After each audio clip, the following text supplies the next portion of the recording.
Mesdames et messieurs, bonjour, vous êtes sur JMTV+.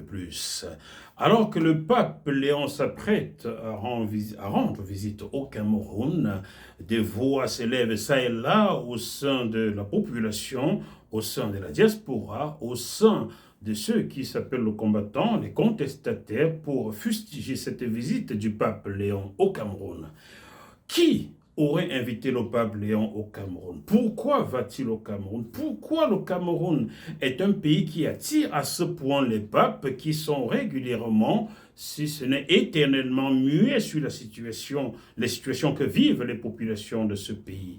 Il me revient en mémoire que la première fois où l'un des prédécesseurs de Léon visita le Cameroun, c'était samedi 10 août 1985, j'étais encore gamin, je me souviens de ces moments-là. À l'époque, c'était la joie de voir arriver le pape. Le peuple ne croulait pas dans la grande pauvreté ambiante aujourd'hui au Cameroun. Le peuple n'était pas encore massacré par les sbires du régime en place.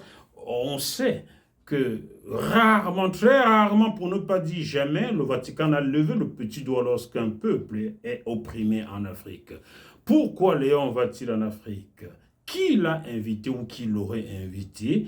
Je vais vous laisser en compagnie de l'un de ceux qui fustigent cette arrivée du pape Léon au Cameroun. Il s'agit de quelqu'un que vous connaissez déjà sur la chaîne Guizot Mono. À très bientôt.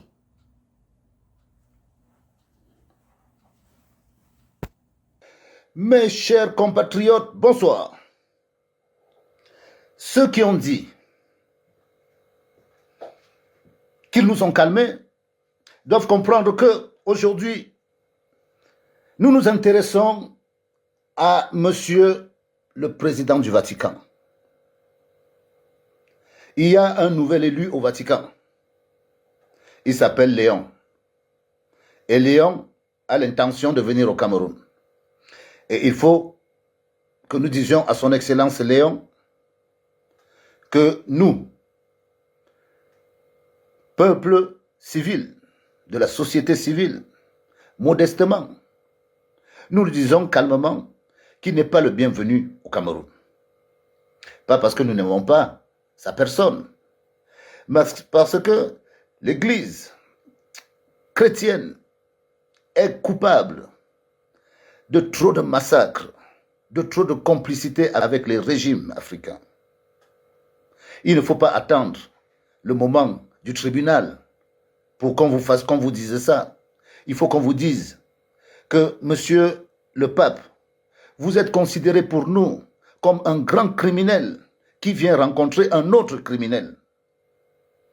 Criminel, pas vous-même, mais l'institution que vous portez, les actions que vous menez, votre présence en Afrique. Vous êtes venu en Afrique spécialement pour détruire la culture africaine, pour importer une civilisation qui n'a rien à voir avec les Africains. Et pendant des siècles, vous avez réussi à travestir les Africains. Et vous croyez sincèrement que les Africains croient en Jésus-Christ? Non, mais ça n'a rien à voir.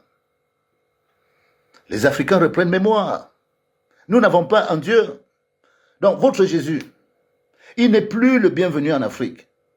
On lui demande d'aller s'occuper de ses problèmes en Orient, lui et ses frères. Le pacte judéo-chrétien, ce n'est pas un pacte africo-judéo-chrétien. Les Africains ont leur culture.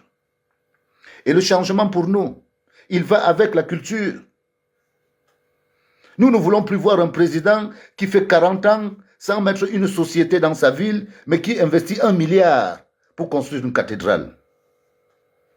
Pour que nous, on aille prier dans sa cathédrale à attendre Jésus. Vous entretenez la misère. Notre peuple est en train de vous découvrir. La preuve, c'est que c'est un de vos lieutenants qui nous a demandé de prendre un bon diable. Tellement, même vous, les représentants de l'Église, vous vous êtes retrouvés dans les nasses, dans les griffes des représentants de l'État. Vous avez perdu des archevêques par ce régime, mais vous continuez à entretenir des relations cordiales.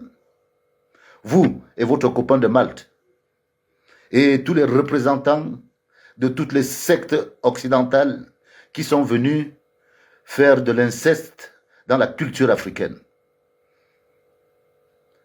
Malheureusement, monsieur le pape Léon, notre peuple va se charger de vous adresser des messages sur votre parcours et pendant votre séjour pour vous faire comprendre que nous ne sommes plus avec ce genre de politique.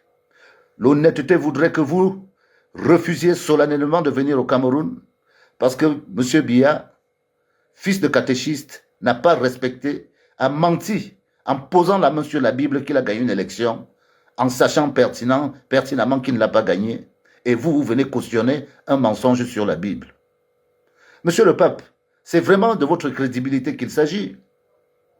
Parce que toutes les preuves sont là qu'il a échoué. Et il a menti sur la Bible.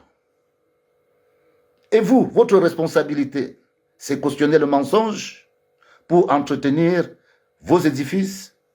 Parce qu'en dehors d'être un théologien, vous êtes le deuxième plus grand propriétaire immobilier au Cameroun. Les Africains vous ont donné leur terre sans un centime. Et aujourd'hui, vous en profitez.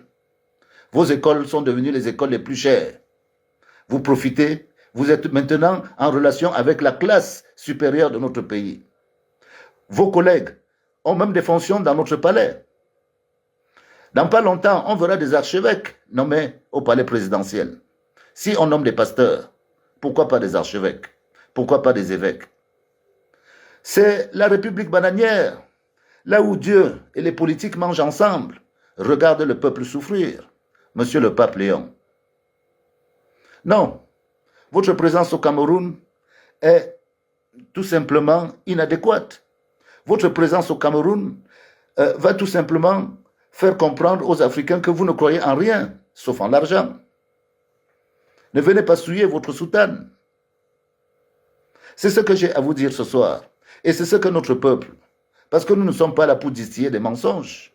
Le peuple a vécu une élection. Et nous allons lui faire comprendre que tous ceux qui cautionnent le mensonge, encore plus le pape, qui vient bénir le mensonge sur la Bible, ne fera que détruire l'Église et un jour ou l'autre, ils partiront de nos terres.